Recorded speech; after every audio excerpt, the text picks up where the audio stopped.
Rediscovered and reclaimed over 250 years ago, Pompeii is now fighting a new threat. Not from a volcano this time, but from neglect.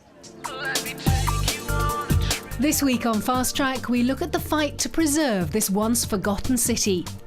To save Pompeii, it needs love from the world every day, every day. Going underground, we meet a man who found more than he bargained for in the tunnels of Naples. And talk to the hand, how to answer a call on your wrist. What's up, Mr. President? The Eagle has landed. I'm on my way.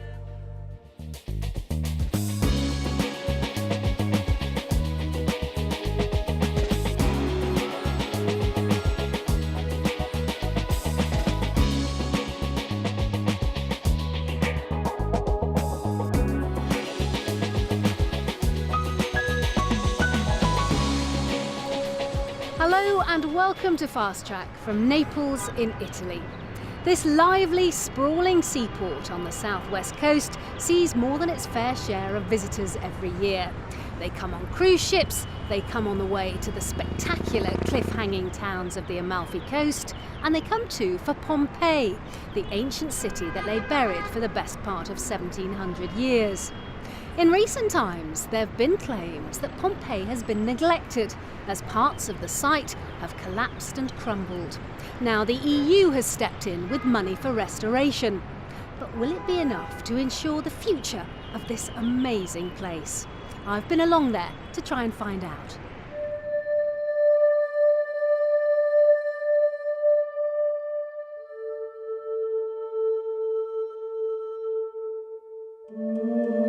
It's a story that has captured the imagination of generations.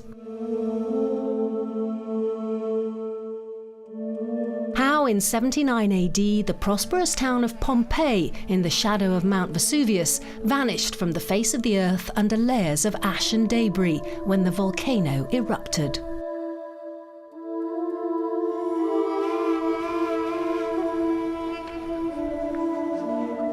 And how it was rediscovered in 1748 and excavated to provide an astonishingly detailed picture of life in Roman times.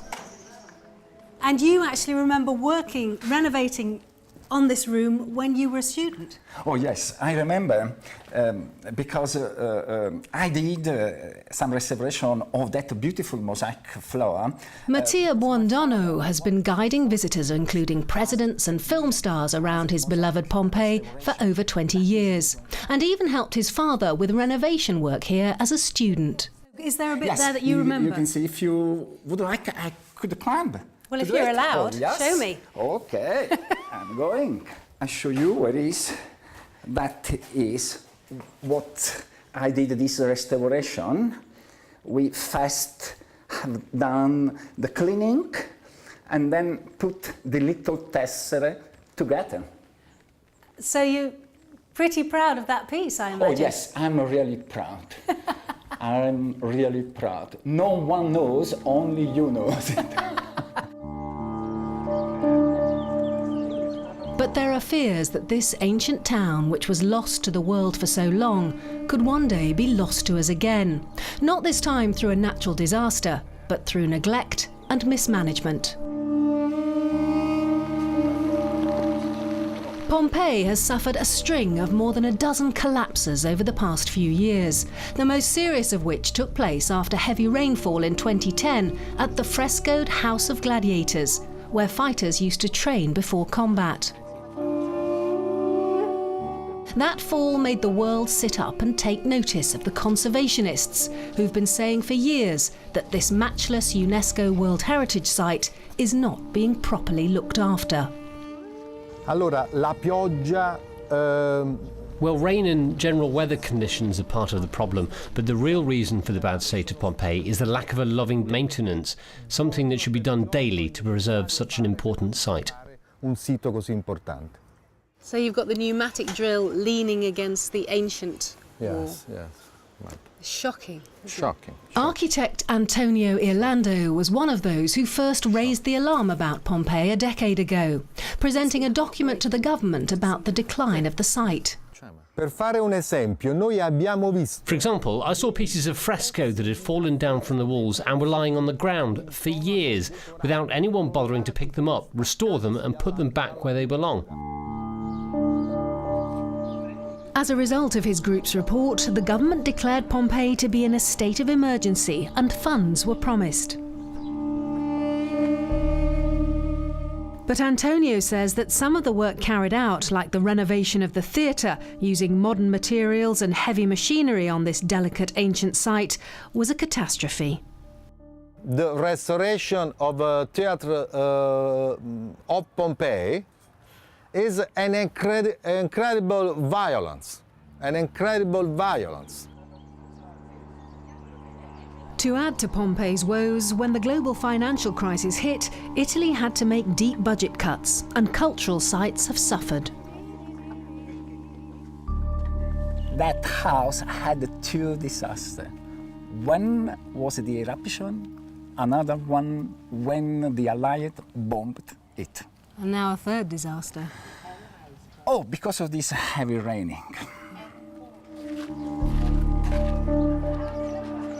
But now the European Union has stepped into the breach, pledging €105 million to safeguard the site in the Great Pompeii project.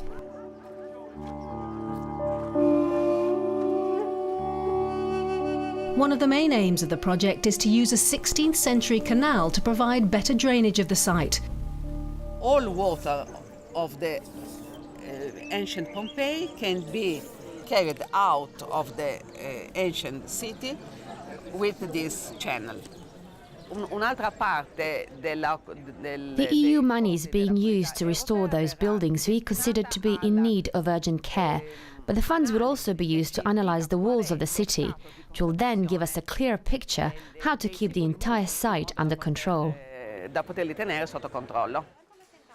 The project finally got underway in February after several months' delay. Antonio Irlando believes the stakes couldn't be higher. Il grande progetto Pompei è... In our opinion, the great project of Pompeii is the last big opportunity to save the archaeological excavations. If once again the work is not performed correctly, I think the entire world will abandon Pompeii and Italy. Pompei e l'Italia.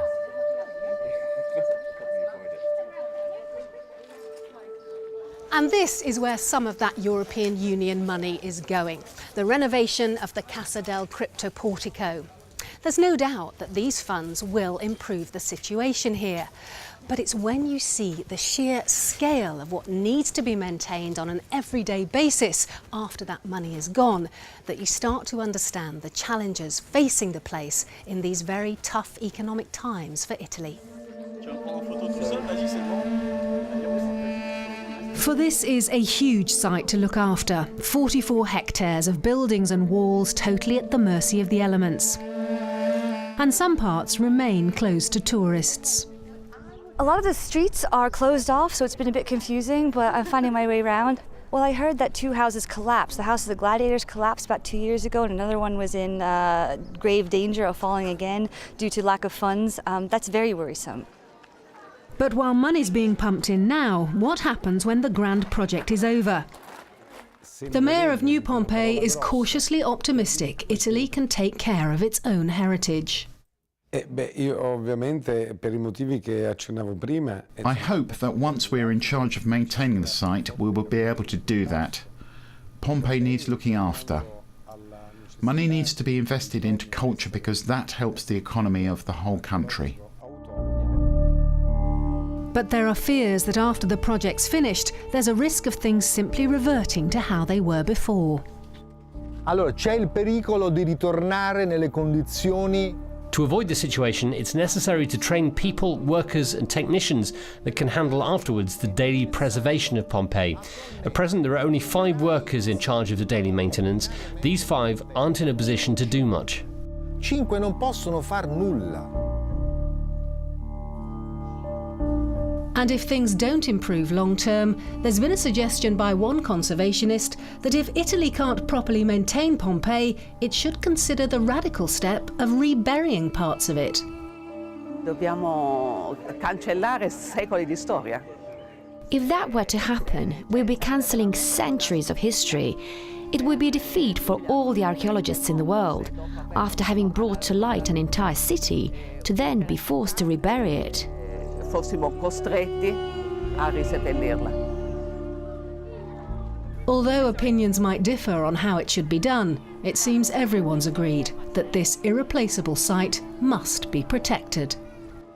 È importante per l'umanità, è importante per gli italiani. It's important for humanity, it's important for the Italians, but also important to future generations who must retain the memory of a civilization that contributed so much to progress.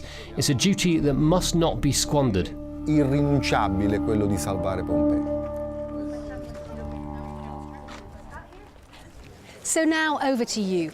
Have you been here recently? And if so, what did you make of it?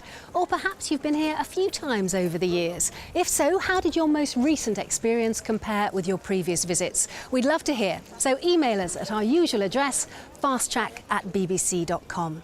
Now let's have a look at what else has been making news in the travel world this week.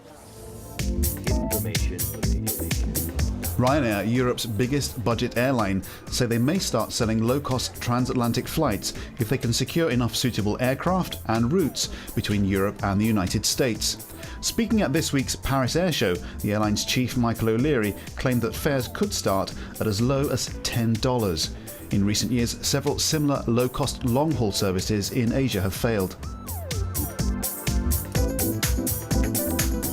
If you've got a trip planned to the Himalayas in Nepal, make sure you take care when employing a porter.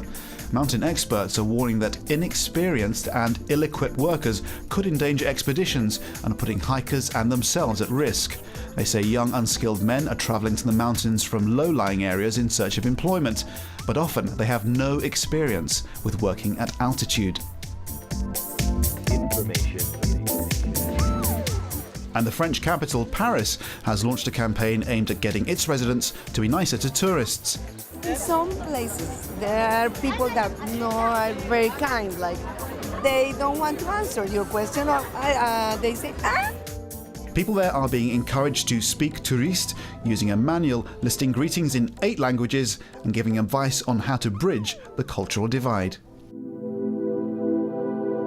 We're taking a short break now, but don't go away, because coming up, Tommy Sandu's here with all the travel gadgets you never knew you needed, plus the secret side of Naples. I'll be exploring the fascinating city beneath the city.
Getting some fresh air and soaking up the view. It's lovely. What's that? I'm locked out, my mobile phone's inside the room, and I have no way of communicating with the outside world? Well, it's a good thing I have my spare emergency mobile phone. And okay, whilst I may not necessarily need it here in a hotel in the middle of London, imagine just for a second if I was on a mountain range or in the middle of a forest, and my mobile phone is either broken, it's been dropped and lost, or it's run out of battery. Then it could be this that saves my life. Spare One is the mobile phone that runs off a single AA battery. The idea is to have a simplified mobile phone with long battery life. The manufacturers claim it has up to 10 hours talk time and up to 15 years on standby. A large red emergency button contacts local emergency services. You don't have to have a SIM card to call for help, although you will need one to dial individual numbers. If your main mobile phone has been destroyed or it's lost, then yes, this can come in and save the day. But if you simply just run out of battery power, then for a fraction of the $80 that it costs to buy this, you could get yourself a portable mobile phone battery charger that could get your main phone going in no time. Have a guess. What am I doing right now? Who said juggling? Wrong. I'm making a mobile phone call. Tommy, tell them about the law. Of course. This is the Martian. It has a speaker so your phone can read your texts and emails aloud to you through your watch. I found several coffee shops fairly close to you. This is actually quite funky and cool, and to look at, it looks quite stylish. However, the little display screen to read text messages on can be a little bit frustrating, and there are other mobile phone watches that do a lot more, have full touch screens and everything, but they can be quite fiddly to use. This allows me to do exactly what I want to do with my watch, make calls with it, and pretend that I'm a security guard for the president. What's that, Mr. President? The Eagle has landed. I'm on my way. I've lost my luggage. I've lost my luggage. Has anyone seen my luggage? Have you seen my luggage? Excuse me, miss. Have you seen my luggage? Have you seen my luggage? I've lost my luggage. Has anyone seen my luggage? Track.luggage devices claim to offer travellers the security of knowing exactly where their luggage is, at a location where a cell phone signal is available. The system works when the Track.luggage tracker device is stored in your checked bag, with the device then sending out a signal reporting a city-specific location to your mobile phone. Track.dot is still significantly cheaper than some of its competitors that can offer you a lot more in terms of service. They can pinpoint your items to their precise location. Also, this will only work on GSM networks, so it's no use in countries like Japan. But if that doesn't bother you, then this is your perfect entry-level tracking device. Oh, what a day! It was like everything was working against me. And now with all that anxiety and stress, the best way to relax is a good massage. And the good people at Fast Track have taken care of me. They've said my masseuse is in the room waiting for me. Anyone seen her?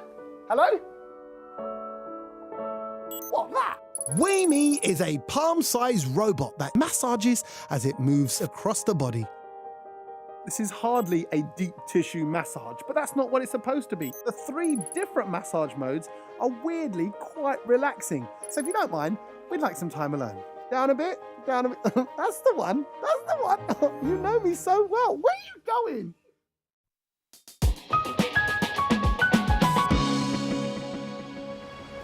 Thanks, Tommy. We'll see you again next time. Now, like many Italian cities, you don't have to wander very far in Naples to come across some gorgeous church or some beautiful monument.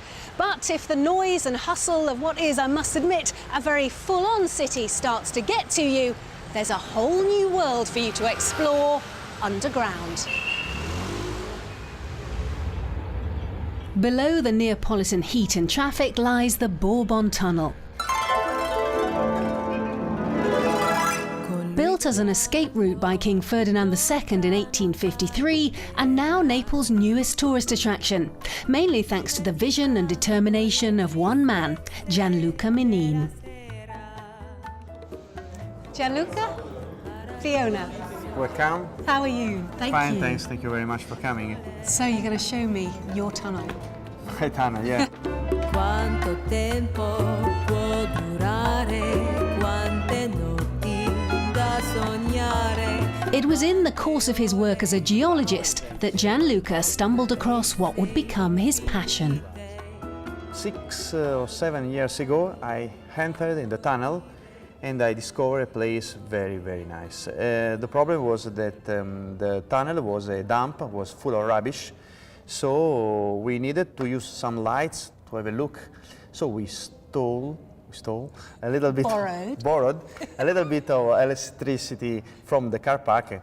They were building the car park, and when the light was on, I felt in love.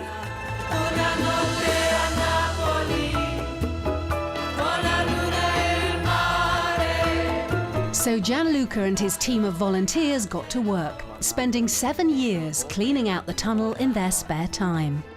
So when you say it was a dump, how much rubbish are we talking about? We are speaking about a mountain of 1 meter high from 8 meters high.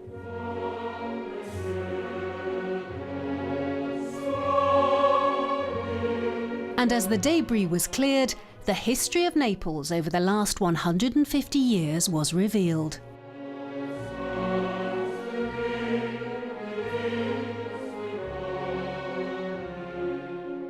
And you found things like this then? And this is what exactly? This is a Plymouth of 1942, USA Army, and it was covered totally from rubbish, and you know, it's possible to open the door, and there is the original flag on the left side of the door. This is the ruined front door into the city, the biggest prize yet to fall to the Allies in this campaign. We know that many cars are here because after the Second World War, you know, the black market. So they used this car to move cigarettes all around Naples. And so the policemen took the cars and put here. So this is an impressive room then, Gianluca? Yeah, we are in the central part of the tunnel, and we are in the biggest room of the tunnel. It is very impressive to imagine that people using this one, not electrical hammer, but this one with candles. They've made something like this. Almost a century later, the tunnel provided protection for the people of Naples. It was a bomb shelter for 10,000 people during the Second World War. And the old people that came here again after many years told us that there was a queue here of about 100 meters to go to the toilet. And many poignant reminders of those nights spent below ground have come to light. You can see the original bed, the wooden beds, used from people who stay here. And as you can see, we have found the toys for children.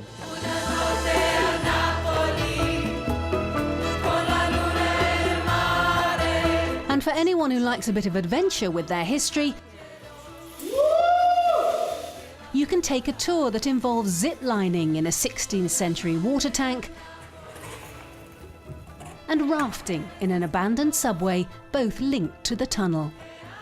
It's very atmospheric, isn't it? Yeah. It's unbelievable to think that is something like this in the middle of the city. In cielo mi portò. The sound of silence underneath the city streets of Naples. And that's it from us for this week, but do try and join us again next time when Rajan will be in Georgia.